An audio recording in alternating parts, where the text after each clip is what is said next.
Originally MQM जो है वो एस्टेब्लिशमेंट की बेबी रही है। उसने नखरे दिखाने शुरू कर दिए तो जो बड़े बुजुर्ग होते हैं पालते हैं वो नाराज भी हो जाते हैं। पाकिस्तान में पता नहीं क्यों लोग ये बात करते हैं कि एस्टेब्लिशमेंट का जो आदमी होगा वो बस वो कामयाब होगा।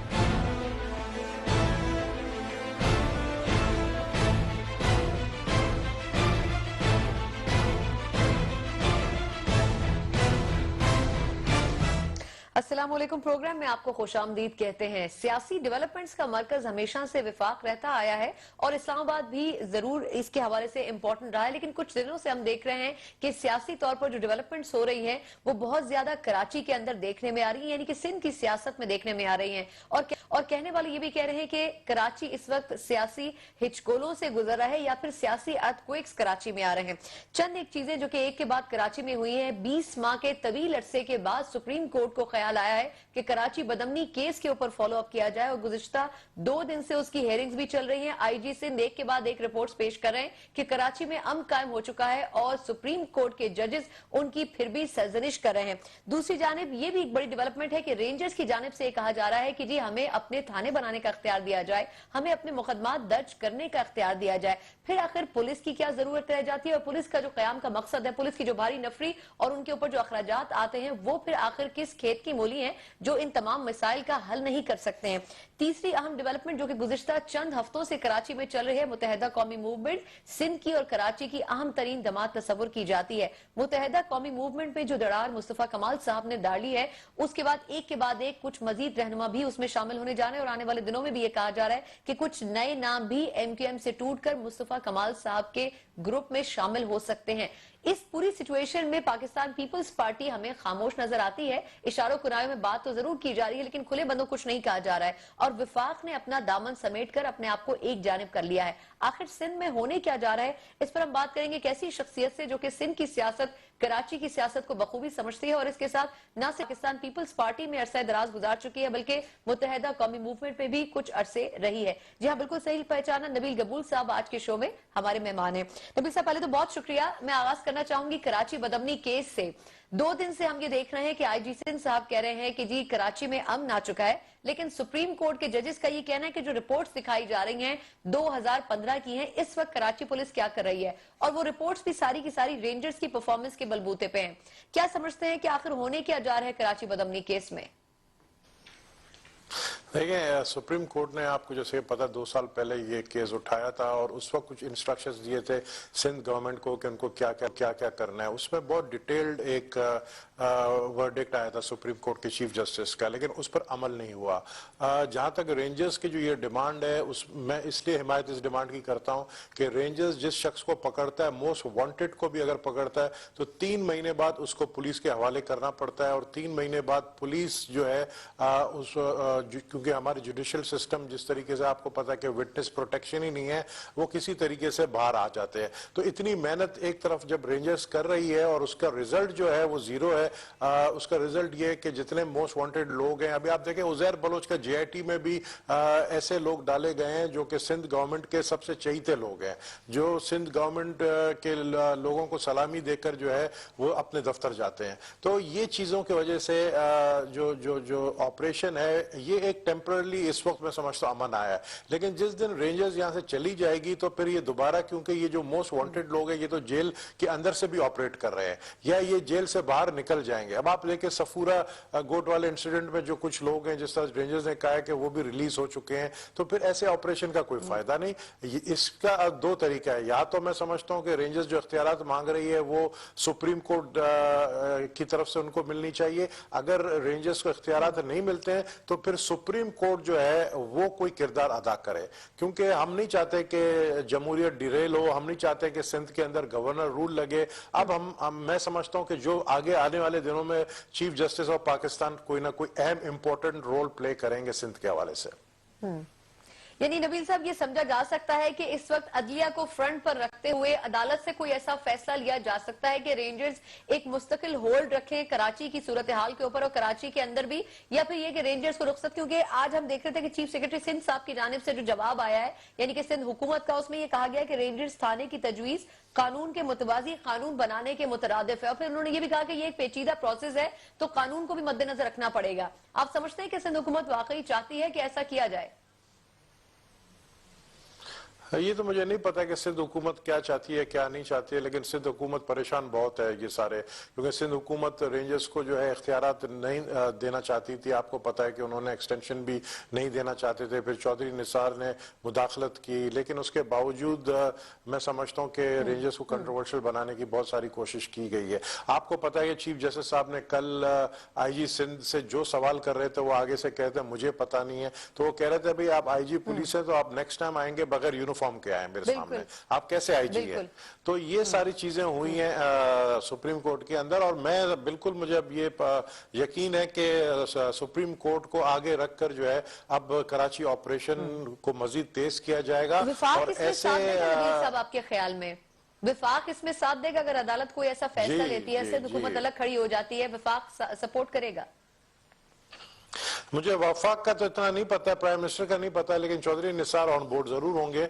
चौधरी निसार चाहते हैं कि ये जो कुछ भी सिंध में हो रहा है, कराची में हो रहा है, उसका एक रिजल्ट मिलना चाहिए। और अभी तक हम खुद देखें, मैं खुद पर्सनली सेटिस्फाई हूं कि कराची के हालात सही हुए, लेकिन मुझे पता है कि ये जो मोस्ट वांटेड लोग हैं ये अभी तक गिरफ्त में नहीं आए हैं, तो ये लोग बाहर बैठे हुए हैं। जब भी रेंजर्स को अगर ये यहाँ से वापस भेजते हैं या इनकी अथॉरिटी वापस लेते हैं तो कराची जो है एक ये टाइम बॉम्ब है, ये किसी भी वक्त एक्सप्लोड कर सकता है, और ये टाइम बॉम्ब को हम क्यों ना पहले ही खत्म कर दें कि हम इंतजार में रहे कि ये टाइम बॉम्ब कब एक्सप्लोड हो। तो ये सूरत हाल इस वक्त कराची की बनी है। कराची के लोग बहुत खौफजदा हैं इस सूरत हाल के ऊपर। आगे आप पूछेंगी मुझसे सवाल, आज जिस तरीके से डॉक्टर फारूक सत्तार ने प्रेस कॉन्फ्रेंस किया वो एक इशारा है, तो वो क्या इशारा है वो आगे आप पूछेंगे मुझसे तो मैं आपको बताऊंगा।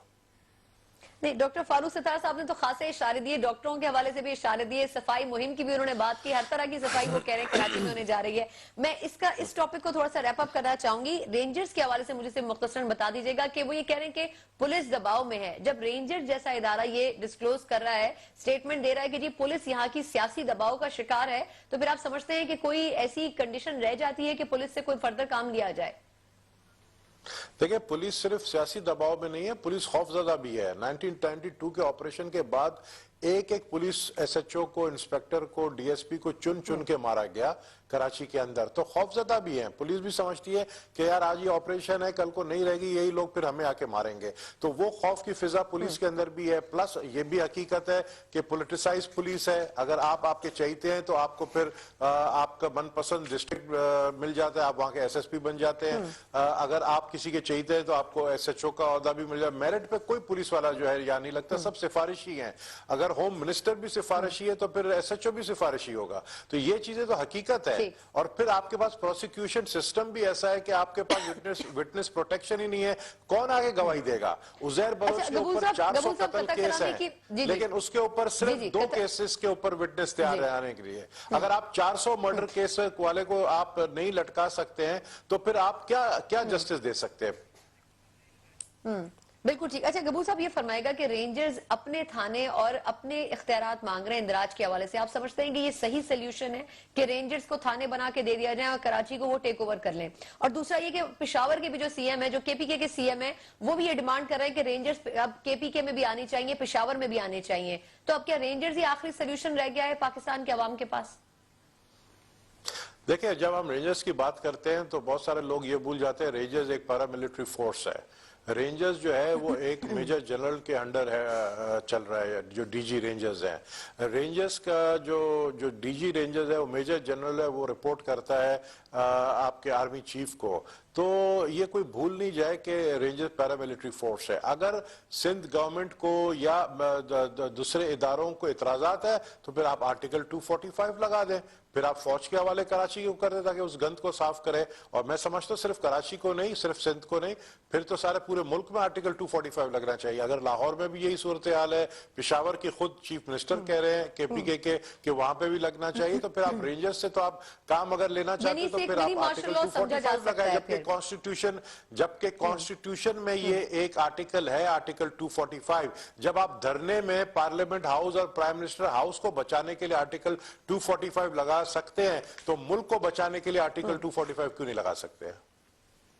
बिल्कुल ठीक। अच्छा, अब थोड़ा सा मैं चाहूंगी कि हम मुत्तहिदा कौमी मूवमेंट के हवाले से भी बात कर लें। आज जो प्रेस कॉन्फ्रेंस कर रहे थे फारूक सत्तार साहब, लोग समझ रहे थे कि डॉक्टर सगीर अहमद साहब की प्रेस कॉन्फ्रेंस के जवाब में वो करेंगे, लेकिन उनकी पूरी गुफ्तगू में सफाई मुहिम हाईलाइटेड थी, लेकिन कहीं पर भी डॉक्टर सगीर अहमद या मुस्तफा कमाल साहब वाली बात उन्होंने हाईलाइट करने की कोशिश नहीं की। क्या मुत्तहिदा कौमी मूवमेंट इन 2 या 3 अफराद को जानबूझकर इग्नोर कर रही है, या फिर कुछ और उनके जहन में चल रहा है जिसकी वजह से उन्होंने इस वक्त खामोशी इख्तियार की हुई है? देखिए, आप लोग, तो मैं नहीं समझता हूँ कि मीडिया के लोग इतने सीधे हैं, वो प्रेस कॉन्फ्रेंस नहीं समझे। फारूक सत्तार एक शरीफ मेमन आदमी है, उस बेचारे को जो है बड़ा पंप करके जो है तैयार करके उसको बिठाया गया, और फारूक सत्तार ने सुल्तान राई का बेस बदल के ये प्रेस कॉन्फ्रेंस किया। आप इस प्रेस कॉन्फ्रेंस का मैसेज समझें, वो उसने जो है मैसेज कुछ और देना चाहा, और वो जो कह रहे हैं ना हम सफाई मैम कर रहे हैं और हम सीव्यू तक पहुंचेंगे, तो सीव्यू के पास किसका घर है? मुस्तफा कमाल का घर है। और फिर उन्होंने कहा कि हम यहाँ से पता नहीं वो एक उर्दू वर्ड इस्तेमाल किया जो गफालत पता नहीं क्या होता है, मेरे ख्याल में गंद को कहते हैं, हम गंद साफ करेंगे। जिनके लोगों के दिमाग के अंदर भी गंद है, हम उसको भी साफ करेंगे और उनको आखिरी आरामगाह तक पहुंचाएंगे। तो ये एक थ्रेट है। मैं समझता हूं आज ये threatening press conference Farooq Sattar ने की है एमक्यूएम की तरफ से, और हमारे इदारों को मैं खुद समझता हूं कि कराची में आने वाले दिन जो है बड़ी खून रेजी का खतरा है। कराची के अंदर ये जिस तरीके से एमक्यूएम के 2 ग्रुप बने हैं, इनके खून रेजी का मुझे बड़ा खतरा नजर आ रहा है। रेंजर्स लेकिन दूसरे ग्रुप में लोग इतने नजर नहीं आ रहे ना कबूल साहब, दूसरे ग्रुप में तो लोग नहीं आ रहे थे, गिनती के 3 लोग हैं। नहीं मुझे पता है दूसरे ग्रुप में लोग अगर आपको कैमरे के सामने नजर नहीं आ रहे, लेकिन बिहाइंड द कैमरा काफी लोग हैं। और अनीस कायम खानी वो शख्स है जो एमक्यूएम के लड़कों को चलाता था। जब मैं कह रहा हूं लड़कों को चलाता था तो लोग समझ गए होंगे, तो अनीस कायम खानी के बाद अभी भी वही लड़के जो उस वक्त जिन लड़कों को चलाते थे एमक्यूएम में, ये वही लड़के आज भी उनके साथ है। फर्क ये है कि छोटे से बंगले में नहीं है, वो आसपास कहीं जो है सिक्योरिटी दे रहे हैं अपने लीडरों को। ठीक है, एक मुख्तसर वक्फा लेंगे नबी कपूर साहब, उसके बाद जो सफाई मुहिम की आप बात कर रहे थे कि बड़े तरीके से सफाई की जाएगी, वो सफाई आखिर किस तरह की जाएगी? क्या एमक्यूएम वही तरीका वारदात अपनाएगी जो इससे पहले भी करती रही है, या कोई नई स्ट्रेटेजी सामने ला सकते हैं? इस पर बात करेंगे एक ब्रेक के बाद।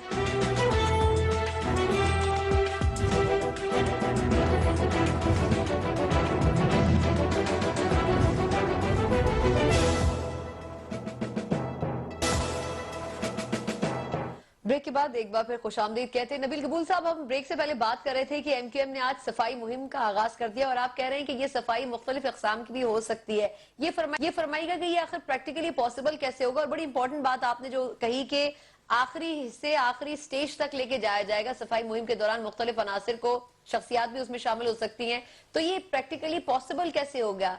क्या थ्रेट्स हैं उन लोगों को जो कि अब अलहदा हो चुके हैं या अलहदा होना चाह रहे हैं? इसको एग्जीक्यूट कैसे करेगी एमक्यूएम आपके ख्याल में?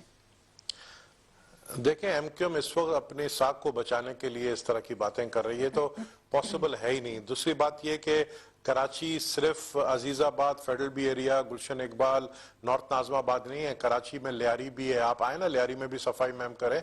आप लियारी की 15 लाख आबादी है, पॉपुलेशन है, वहां पर तकरीबन 2 एमएनए की सीट हैं, 3 एमपीए की सीट हैं। आप मलीर जाएं, आप केमाड़ी जाएं, वहां पर आप आए ना, आप सफाई करें, हम आपको वेलकम करेंगे। लेकिन जिस सफाई की आप बात करें, हम उसमें आपका साथ नहीं दे सकते, बल्कि हम उसमें आपको रोकेंगे। क्योंकि कराची सिर्फ आपके 17 MNAs का इलाका नहीं है। कराची में और भी आबादियां रहती हैं, कराची में और भी लोग रहते हैं, कराची में और भी जमातें हैं। तो मैं समझता हूं कि इस तरह सफाई मुहिम जो है पॉसिबल ही नहीं है, जो वो कह रहे हैं कि जी हम 2 करोड़ की आबादी वाले शहर को जो है हम पूरा सफाई करें। तो ये एक मैसेज वो देना चाह रहे थे अपने मुखालफिनों को। और अपने पेश आ रही है नबील कबूल साहब, मुस्तफा कमाल साहब के क्रिटिसिज्म के बाद ये जरूरत पेश आ रही है। उन्होंने कहा जी सफाई मुहिम कुछ नहीं हो सकी, शहर हालत बहुत अबतर हो चुकी है। क्या उसके बाद ही MQM को ख्याल आया कि हमें ये करना चाहिए? देखें, इतने से MQM की जो क़यादत थी वो आपको पता है कि वो किस कंडीशन में थी, और जिस तरह अभी भी इतलात हैं कि वो मॉर्फिन पे चल रहे हैं, जिस तरह डॉक्टर सगीर अहमद ने कहा।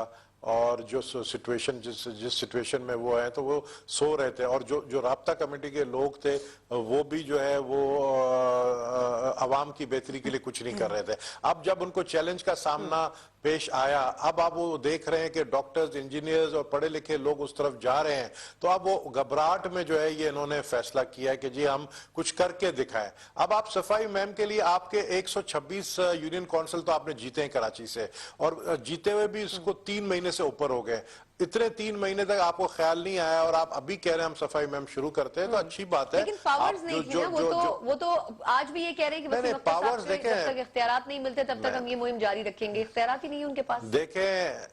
देखें सना, पावर्स आपके पास, आपकी यूनिट्स हैं, आपकी ऑर्गेनाइज्ड पार्टी, आपके वर्कर्स हैं। आप तो खुद हर साल टीवी के सामने थोड़ी देर के लिए 2 मिनट के लिए आप झाड़ू उठाकर जो है वो आप शुरू हो जाते हैं, कचरे साफ कर रहे, रोड पे दिखा रहे हैं, आप सफाई कर रहे हैं। तो अभी क्यों नहीं आपने किया? अभी आप 3-4 महीने से इलेक्ट होकर बैठे हैं, अथॉरिटी तो आपके पास है, हल्फ आपने नहीं उठाया।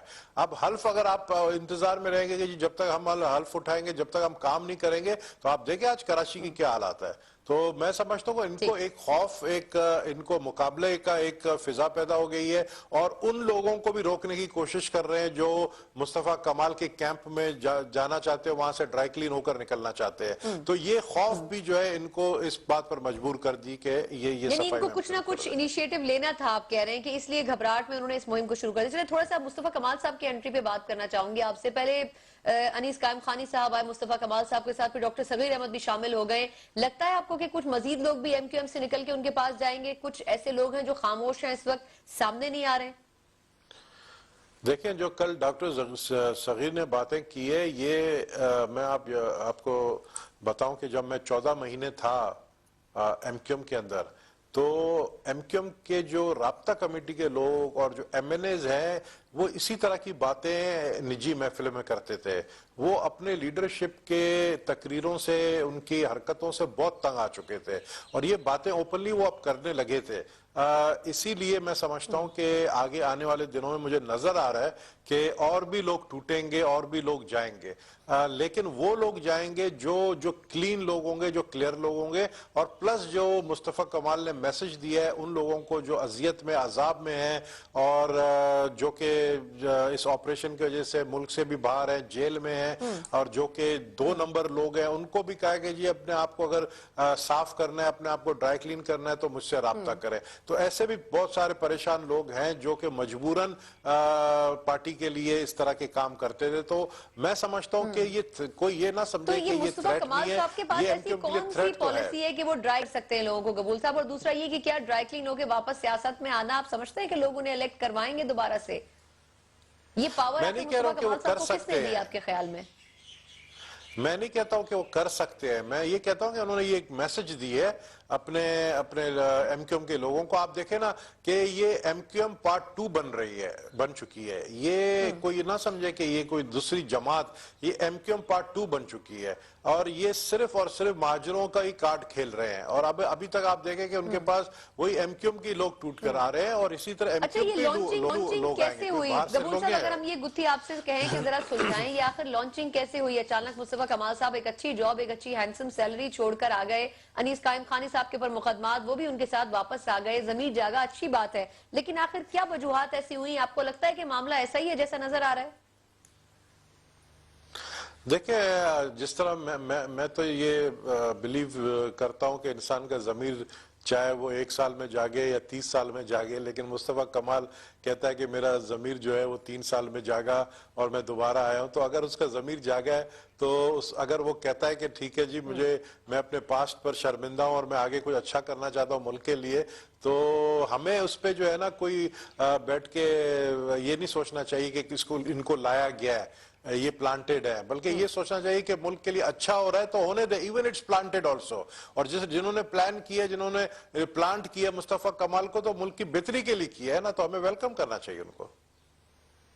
लेकिन इससे पहले जो एमक्यूएम के पार्टीशंस होते रहे, टुकड़े होते रहे, क्या फिर वो फैसले भी अच्छाई में किए गए थे या वो एमक्यूएम को कमजोर करने के लिए? क्योंकि इस स्टेप से भी एमक्यूएम कमजोर तो होगी, जाहिर है। देखिए, एमक्यूएम को कोई कमजोर क्यों करना चाहता है? मतलब एतराजात उन लोगों के ऊपर होते हैं जो गलत रास्ते पे चलते हैं। एमक्यूएम रॉ से फंडेड है, ठीक है, आप कहते हैं आपके पास एविडेंस नहीं है, इल्जामात 20 साल से लग रहे हैं, आप माने नहीं माने, लेकिन दुनिया को पता है कि एमक्यूएम जो है रॉ फंडेड है। एमक्यूएम के कायद जो है सामने नहीं आ सके ना। निसार साहब को कहते हैं कि सबूत तो कोई पेश नहीं किए गए प्रेस कॉन्फ्रेंस में। देखें सना, सबूत जो है वो स्कॉटलैंड यार्ड के पास है। अगर चौधरी निसार साहब इतने सिंसियर है तो स्कॉटलैंड यार्ड से मांगे वो सबूत, लेकिन स्कॉटलैंड यार्ड कभी नहीं देगी। एमक्यूएम ये कहती है कि स्कॉटलैंड यार्ड तो हमें हर मामले में रिलीफ दे रहा है, चाहे मनी लॉन्ड्रिंग केस हो, इमरान फारूक केस हो, कहीं पर कोई ऐसी पेशरफ नहीं हुई। अगर हुआ होता तो यकीनन अल्ताफ हुसैन साहब सलाखों के पीछे होते। वो तो ये कह रहे हैं कि उसकी ऑपोजिट चीज हो रही है, और अगर पाकिस्तान ने सबूत दिए भी थे तो वो पाकिस्तान में डिस्क्लोज क्यों नहीं किए गए? सना, देखें, जो हमारी ब्रिटिश गवर्नमेंट है वो बहुत ज्यादा इन्फ्लुएंस्ड है अंडर इंडियन गवर्नमेंट। इंडिया के जो ताल्लुकात ब्रिटिश गवर्नमेंट के साथ हैं वो पाकिस्तान के ताल्लुकात ऐसे इतने स्ट्रांग नहीं है जितना इंडिया के हैं। तो इंडिया के प्रेशर में आकर ब्रिटिश गवर्नमेंट जो है वो अल्ताफ हुसैन को अनटचेबल उसने किया हुआ है, क्योंकि इंडियन गवर्नमेंट जो है उसका हाथ है अल्ताफ हुसैन के ऊपर, और यही वजह है कि वो जो है इंडिया के प्रेशर में आकर अल्ताफ हुसैन के खिलाफ कोई कार्रवाई नहीं कर रहे। बिल्कुल ठीक। अगर गबूल साहब इसको सही मान लिया जाए तो चौधरी निसार साहब ने ये कहा कि जो बरतानिया में तहकीकात और जो पेशरफ्त हुई है उनसे उनको बड़ी मायूसी हुई, क्योंकि सारे सबूत उनके बकौल या उनकी नजर में उन्होंने बरतानिया को प्रोवाइड कर दिए थे। अगर वही सबूत वो पाकिस्तान में इस्तेमाल करते तो शायद अल्ताफ हुसैन साहब को सजा हो सकती थी, तो फिर उन्होंने ये काम पाकिस्तान में क्यों नहीं किया? देखिए, अब ये चौधरी निसार से सवाल करें, ये बिल्कुल बहुत अच्छा वैलिड आपने सवाल किया है। और जो मैंने बात की वो चौधरी निसार ने यही बात की कि वो बहुत ज्यादा जो है मेरे ख्याल में उनको एक एम्बैरसमेंट हुई जब उन्होंने ऐसे सबूत दिए यूके गवर्नमेंट को, और वो बड़े कॉन्फिडेंट थे कि इस सबूत के बाद कोई एक्शन होगा, लेकिन आगे से कोई जवाब नहीं आया। तो मेरे ख्याल में चौधरी निसार ने जो है ना अंडर एस्टिमेट किया था अपने अथॉरिटी को।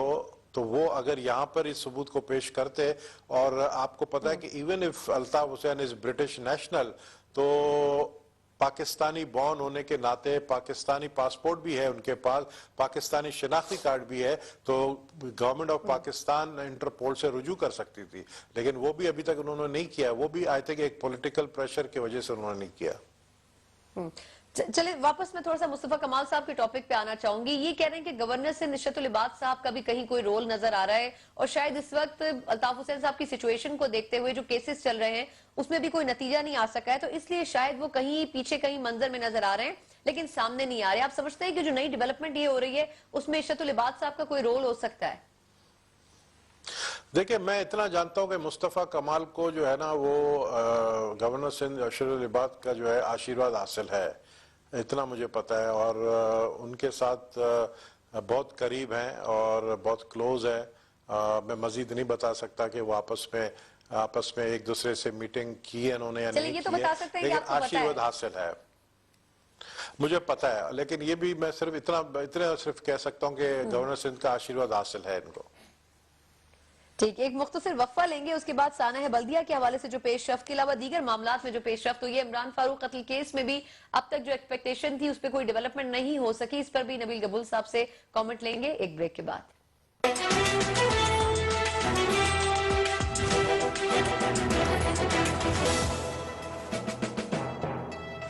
ब्रेक के बाद एक बार फिर खुशामदीद कहते हैं, नबील गबूल साहब हमारे साथ मौजूद है। गबूल साहब, ये फरमाएगा कि अनीस कायम खानी साहब का अचानक ही मुस्तफा कमाल साहब के साथ वापस आना, अगर ये कहा जाए कि चले वो पाकिस्तान की बेहतरी के लिए, चाहे प्लांटेड भी है तब भी एक स्टेप लिया जा रहा है। और आप ये भी कह रहे हैं कि कुछ लोग अभी ऐसे हैं जो कि अंधेरे में मौजूद हैं, लेकिन वक्त आने पर वो रोशनी में यानी कि आवाम के सामने भी आ जाएंगे। इस दौरान हमने डेवलपमेंट ये देखी कि सानह बल्दिया, जो कि बहुत बड़ा डिजास्टर, बहुत बड़ा इंसिडेंट था कराची के लोगों के लिए, उसकी जीआईटी रिपोर्ट को कहा गया कि यह गलत थी और वो वाकया हादसे से दहशतगर्दी बन गया। अनीस कायम खानी साहब उस मंजर से पूरे गायब हो गए। इसको आप किस तरह से देखते हैं? देखिए, जो जीआईटी हुई है बल्दिया की, वो मैंने पढ़ी है, उसमें कहीं ये नहीं लिखा है कि अनीस कायम खानी ने ऑर्डर किया किस फैक्ट्री को जलाने में। उसमें ये लिखा गया था कि जो शख्स उनके साथ राब्ते में था वो बहुत क्लोज था अनीस कायम खानी से, या जो शख्स राब्ते में था वो अनीस कायम खानी के भाई जैसा था।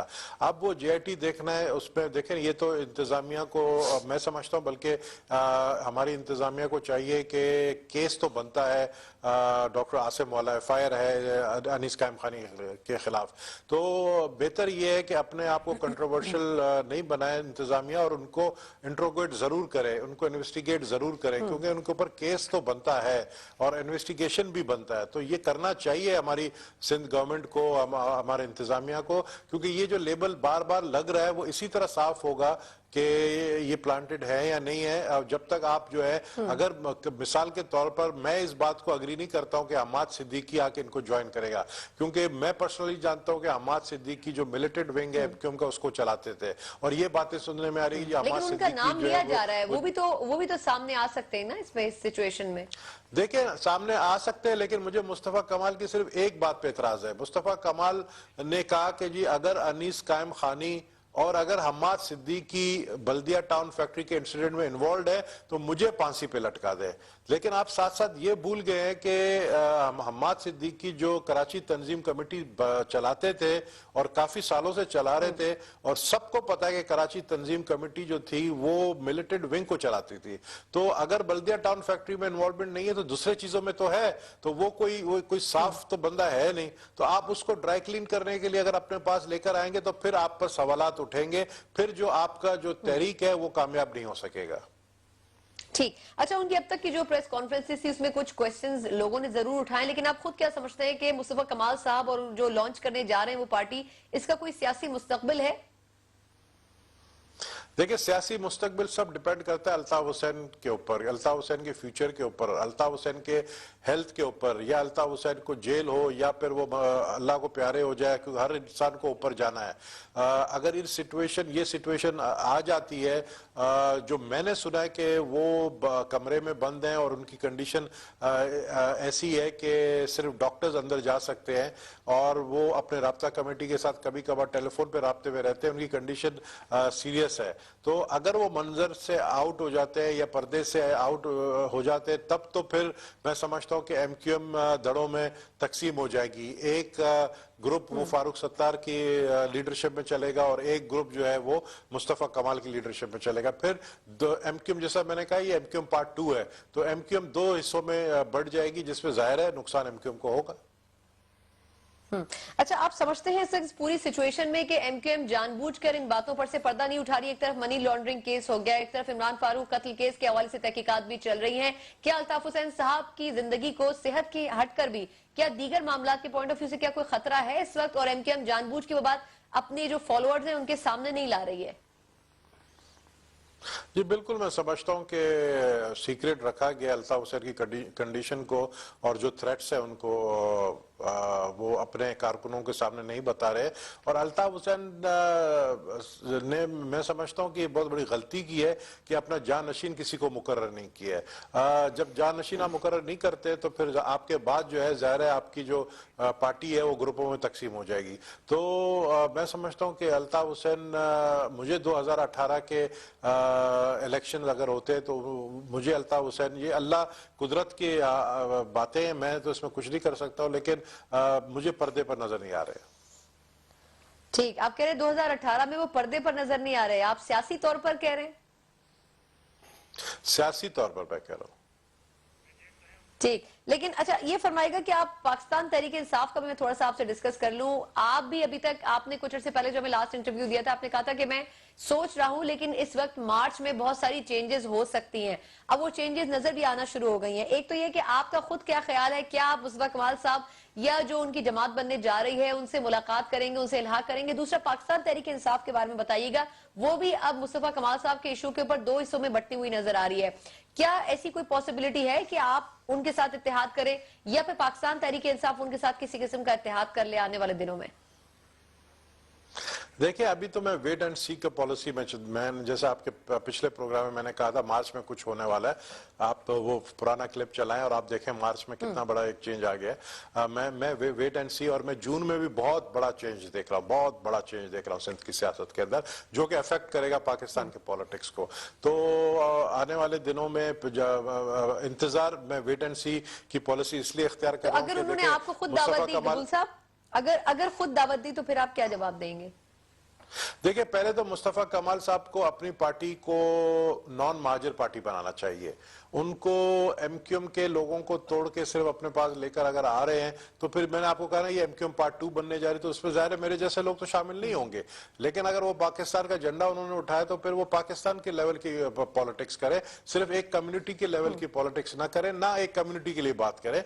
मैं भी देखे ना, मेरा हल्का लियारी है, मेरा हल्का तबाह जो किया वो जुल्फिकार मिर्जा ने किया। जुल्फिकार मिर्जा ने कल एक प्रोग्राम में कहा कि नबील गबोल के जो खोपड़ी है, दिमाग में बच्चे का जहन है। तो मैं तो कहता हूं कि मेरे तो दिमाग में बच्चे का जहन है, तुम्हारे दिमाग में तो जहन ही नहीं है। तुम्हारे लिए तो मशहूर है कि तुम पागल हो, तो तुम्हारे अंदर तो दिमाग ही नहीं है। तो फिर तुमने लियारी को तबाह किया, तुमने लियारी को जो है क्रिमिनलाइज किया, तुमने लियारी के नौजवानों के हाथों में असले दिए। मुझे तो अपने लियारी को भी साफ करना है इन लेकिन वो मुस्तफा कमाल साहब की प्रेस कॉन्फ्रेंस पे बड़े खुश थे। उन्होंने कहा कि आज मैं दिल बहुत खुश हुआ, मैंने जो प्रेस कॉन्फ्रेंस और जो बातें की वो सही साबित हुई। देखिए, मुस्तफा कमाल ये भी याद रखे कि 2009 में जुल्फिकार मिर्जा खुद लियारी में बैठकर उजैर बलोच को और उजैर बलोच के लड़कों को इंस्ट्रक्शन दे रहा था कि जो भी बसें लियारी के बाहर घूम रही हैं वहां पे रोको और शिनाख्ती कार्ड चेक करो। जो नाजमाबाद, अजीजाबाद, लालू खेत के इलाके के लड़के लोग हैं उनको उठाकर लेकर आओ, और उनको उठा के लाया गया और 126 लोगों को कत्ल किया गया। तो मुस्तफा कमाल ये भी याद रखे कि उनकी कौम जो है उस वक्त किस अजियत में थी और वो जुल्फिकार मिर्जा के साथ बैठने के लिए तैयार हैं या नहीं है। यानी इसका मतलब ये समझा जा सकता है कि कराची के हालात खराब करने में हर पार्टी ने थोड़ा थोड़ा हिस्सा डाला। पीटीआई को आप भूल गए, पीटीआई के हवाले से भी थोड़ा सा बता दें, पीटीआई क्या करने जाएगी? वो खुद दो हिस्सों में तकसीम हो गई है मुस्तफा कमाल साहब के इशू के ऊपर। पीटीआई के तो लोग, मैं हैरान हो रहा हूँ कि वो फोन करके मुस्तफा कमाल से टाइम मांग रहे हैं। पीटीआई के लोग मुस्तफा कमाल के साथ मिलने की ख्वाहिशमंद भी हैं, उनकी तारीफें भी कर रहे हैं। और इधर इमरान खान जो उनका लीडर है वो इस्लामाबाद में बैठकर छोड़कर आप कह रहे हैं कि पीटीआई के लोग उनके साथ मिलना चाह रहे हैं या इजहार यकजहती के लिए? देखिए, पीटीआई इमरान खान के साथ एक बहुत बड़ा मिसहैप ये हो गया कि जो कराची की लीडरशिप है वो बहुत दड़ों में तकसीम है, मतलब दड़ों में ग्रुपिंग है। यहाँ पर हर एक दूसरे के वो टांग खींचते हैं। यही वजह से कराची में जो है यही वजह से पीटीआई कमजोर हो गई है। तो वो लोग जो पॉलिसी से खुश नहीं है और ग्रुप बंदी में वो कांटेक्ट कर रहे हैं मुस्तफा कमाल के साथ। बल्कि आप मुस्तफा कमाल से पूछ सकते हैं कि किस किस ने उनसे कांटेक्ट किया है। तो आपके ख्याल में कोई पीटीआई से निकल के जा सकता है मुस्तफा कमाल साहब के दरवाजे तक? कोई इतना बड़ा नाम तो नहीं जाएगा, लेकिन आम लोग, वर्कर्स हो सकता है वो चले जाएं, क्योंकि पीटीआई के अंदर उर्दू बोलने वाले भी हैं। पीटीआई के अंदर मैं समझता हूं कि पढ़े लिखे भी लोग हैं, और मुस्तफा कमाल नो डाउट पढ़े लिखे लोगों में बहुत ज्यादा पॉपुलर है। उनके घर, क्योंकि उनका घर मेरे घर के बिल्कुल नजदीक है, मेरा गुजर भी वहां से होता है, क्योंकि वो मेन पॉइंट में उसका घर है, वहां से लोग आते जाते हैं। तो मैं काफी देखता हूं कि पढ़े लिखे जो कॉलेज के स्टूडेंट्स हैं वो उनके पास जा रहे हैं, और ये वही लोग हैं जो पहले 2013 में पीटीआई के वोटर्स थे। ये फरमाएगा कि फिर ये समझा जा सकता है कि पीटीआई को जिस तरह लोग कहते हैं कि लॉन्च किया गया था, जो पढ़ा लिखा तबका था उसको कैप्चर करने के लिए, और पीटीआई उसमें नाकाम हुई, तो उसका अल्टरनेट मुस्तफा कमाल साहब की सूरत में मैदान में उतारा गया है। जी बिल्कुल, मुझे उतारा नहीं गया, बल्कि मैंने ये कहा कि मैंने ये चीज देखी है कि मुस्तफा कमाल जो है उन सर्कल्स में बहुत पॉपुलर है जो कि 2013 में पीटीआई के साथ थे। बिल्कुल ठीक। अच्छा, लास्ट क्वेश्चन करना चाहूंगी कपूर साहब, ये फरमाएगा कि आप क्या देख रहे हैं आइंदा आने वाले दिनों में कराची में? आपने जैसे कहा कि हालात खराब हो सकते हैं, ये हालात खराब होने के बाद कभी बेहतरी की तरफ जाते हुए देख रहे हैं, और कितने अरसे के बाद आप देख रहे हैं कि अगर डी स्टेबिलिटी आएगी भी तो वो वापस स्टेबिलिटी की तरफ जाएगी, या फिर ये हालात लॉन्ग टर्म बेसिस पे अब खराब ही रहेंगे? नहीं, खराब मैंने जब आपको कहा ना कि ये प्लानिंग जरूर है लोगों की कि कराची के अंदर खून रेजी कराई जाए, ये पार्टीज की प्लानिंग जरूर है, लेकिन इस पे ये कामयाब नहीं होंगे क्योंकि हमारी जो फौज है वो डायरेक्टली कराची के अंदर इन्वॉल्व है। जनरल राहिल शरीफ जो है उन्होंने कमिटमेंट की कराची के लोगों के साथ कि यहाँ पर जो है वो अमन अमान लाएंगे। अगर किसी ने कोशिश की तो मैं समझता हूँ आयरन हैंड से उनको टैकल किया जाएगा, और फिर किसी भी ग्रुप ने शुरू की तो उनको जो है छोड़ा नहीं जाएगा। और यही वजह है कि रेंजर्स पावर मांग रही है, और यही वजह है कि मैं समझता हूं कि सुप्रीम कोर्ट रेंजर्स को पावर देगी। बिल्कुल ठीक। जनरल राहिल शरीफ साहब कुछ अर्से पहले कह चुके हैं कि कराची का अमन हर सूरत में वापस लाया जाएगा। कराची के अवाम से खिताब करते हुए उन्होंने कहा था, और वही बात नबील गबूल साहब भी कह रहे हैं। बहुत बहुत शुक्रिया। वक्त की कमी के बाद कुछ सवालात हम मजीद नहीं कर सके हैं कराची के ऊपर, और खासतौर कराची में जो सियासत और जो सियासी तब्दीलियां होने जा रही हैं इसके ऊपर नबील गबूल साहब से हमने तफसीलन बात की है। प्रोग्राम का वक्त खत्म होता है, मुझे इजाजत दीजिए, अल्लाह हाफिज।